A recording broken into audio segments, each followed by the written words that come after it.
Hello everyone, in this lecture we're going to be building a dynamic blog role that will display all of our blog posts.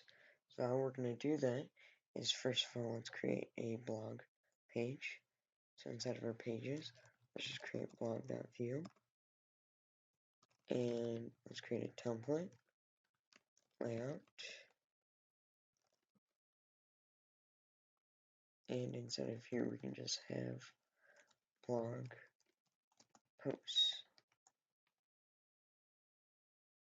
Okay, so we have our blog posts in here. We'll just have an unordered list and an li. And so to pull out all of our blog posts, we are going to use GraphQL again, and I have another static query that we're going to be using.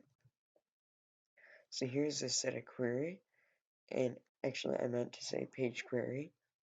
And so basically what we're doing is we're going to create a query, and it's going to go through all of the posts, and we will be getting the total count, and inside of here we'll have the edges, and inside of each edge is going to be a node.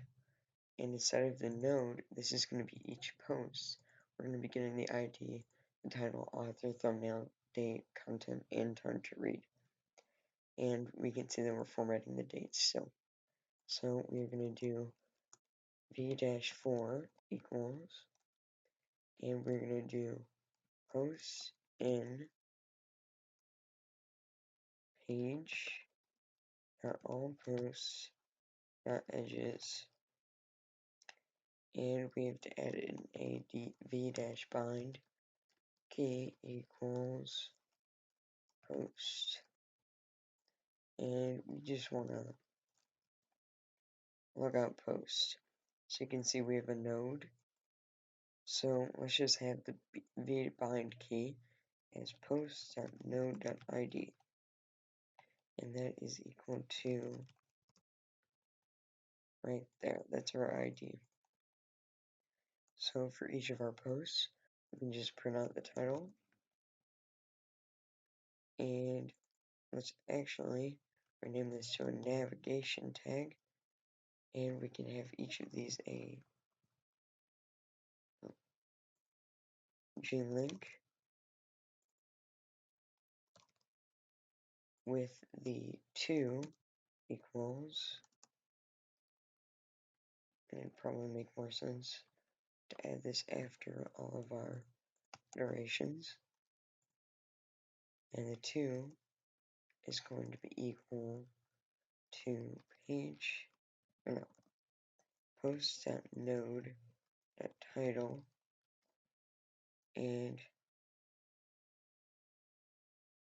we just want to do dot to lowercase, so we're going to make it all lowercase, and we are also going to add in our blog slash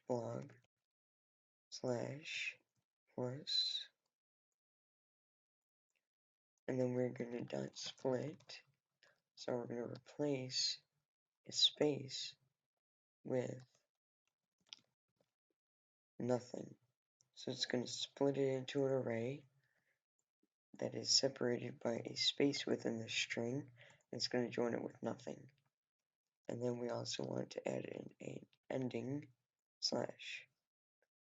So we actually don't want to replace it with nothing, we want to add in a dash. As you can see, now we're going to each of our blog posts,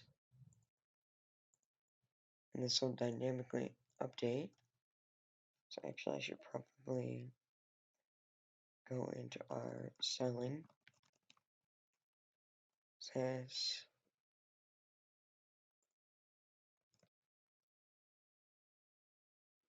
create a main tag,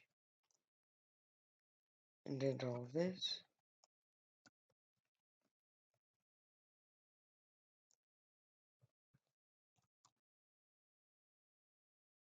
instead of our nav we want to have a tags which have a display of block.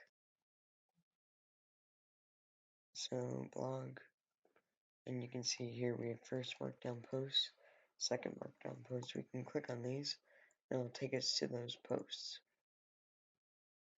So you would be able to style all of this, so then you could make it, say, you could have the huge cover image inside of here.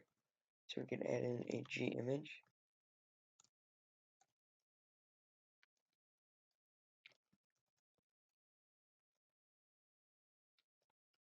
For each of these. So then you would be able to click on all of this for, and we can add in the author and all of that. But I'm just going to leave it to you to customize everything, because what we built was the back end, so the front end would be easy to do after this. So you can see we're able to click on all of these posts, and it will take us to those routes. And actually, there's an easier way to add in the path of the posts. Instead of having to customly do this, we can just go inside of our GraphQL query and add in a path into there. And then inside of our to for our glink, we can remove all this and just go to post.node.path. And once we go back here, we are able to click on it, and you can see it'll just take us to that post. So we don't even have to format the title. It'll just automatically do that. So I hope I see you guys in the next lecture.